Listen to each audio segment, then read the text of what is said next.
Hey, it's Coach Kyle at Carolina Pickleball Club in Kannapolis. Today we're going to be working on the two-hand backhand. We're going to be breaking it down. We're going to be talking about how it's a coordinated motion. My student's on his way, so we're going to get started here shortly. All right, so we're going to get on the baseline here. We're going to work on the two-hand backhand. So you hit a one-hander mostly, I assume. Okay, so we have to think about the one-hander. Forgive me, I'm not left-handed, but I'll do my best to demo. All right, the one-handed is very much an arm-centric motion. Okay. So our body's pretty still. The two-hander is very much a coordinated motion using our body. Okay. So it starts from the ground up, using that kinetic chain. So that's very different. It's gonna take a little bit of time and a little bit of practice getting that coordination. And one thing that you can do to help is righty forehands, because a forehand is more of a coordinated motion. We're using our body, we're using the ground. So I wouldn't throw a ball like this, right? I would throw it like this. So if we think about a sidearm throw, it's kind of like a sidearm throw. I'm gonna load down into my right hip, my right side, and everything's gonna be coming from this side. My left hand is gonna be there for guidance, but I wanna go from bent arm to straight arm.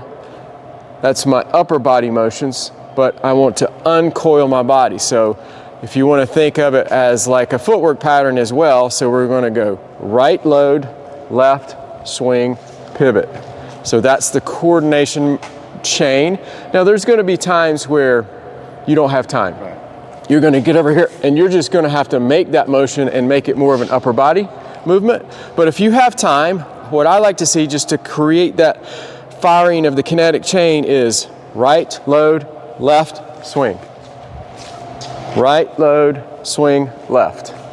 So that way your whole body is working. And by the way, if we're back here, we're probably returning serve. So we want to move forward and transition through the shot. So that footwork helps us. Right, swing, step. So let's give it a try. We're just going to feed a few balls here. Feel out that coordinated chain. Whatever's first. Yeah, I mean, there's some variations on the grip. Obviously, your left hand is going to be low. Your non-dominant is going to be up high. I like to be fairly continental, which means kind of like the hammer grip on my left hand, and then pretty neutral with my right hand. I will like to be more Eastern, where my index knuckle is right here.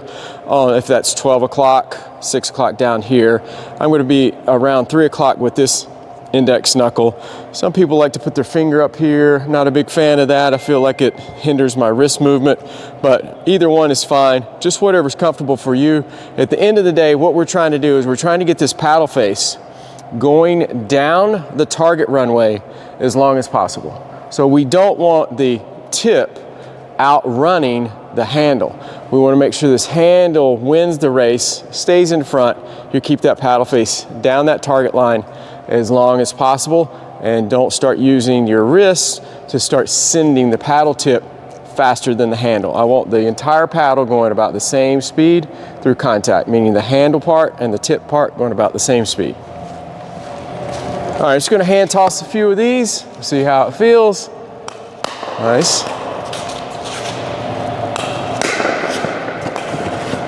So you're very left foot centric, which is not wrong.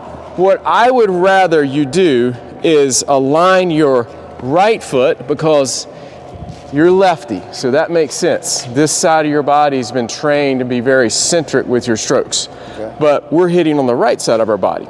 So we want to align our right foot as far as our spatial distance to the ball. Our left foot can really be anywhere. So if we have time, we might go right, left. If we don't have time, we're just gonna swing off this right foot, because that's really the side that we're generating the power from. Does that make sense? More forward than side. I was more sideways. Sideways is great. Sideways is great. I think what you were doing was your right foot was landing in a random spot, and then you aligned your body with your left foot. Does that make sense? Mm-hmm. So if my contact point, let's say it's here, it's suspended in air. What I want to do is I want to go up to that and I want to land my right foot. Okay. My left foot can really be anywhere, but here's what happens. If I land my right foot in a random spot and I'm like, I need to hit the ball here, and I put my left foot up here, I've basically de-weighted and kind of stranded the hitting side of my body. It's the right side, hitting side. It's got nothing going on here. I want to get my hitting side of my body up here beside, but I want good spatial distance this way. Does that make sense? Yep. Okay. Yeah, Yeah, you were aligning your body with your left foot. I'm just saying, try to align your body with your right foot. That way, that's the hitting side. You're going to be pivoting off your right. Good. It's going to be a little awkward. Going to be a little awkward.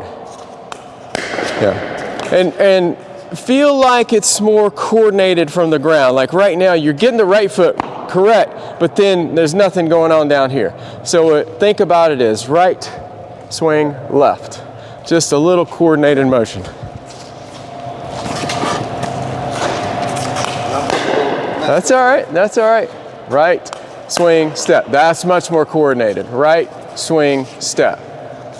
Right, swing, step. That's all right, that's all right. It'll take a little time. Okay. So set the right foot first, right. Right, swing, left. Good. Right, swing, left. Nice, that's much more coordinated. It's kind of like a dance move, you know? Yeah, you're good at dancing. That's good, that's coordinated. Good. Yeah. Right. Yeah, by getting that right foot up to contact, you're really getting the entire hitting structure where it needs to be to make contact with the ball. Good.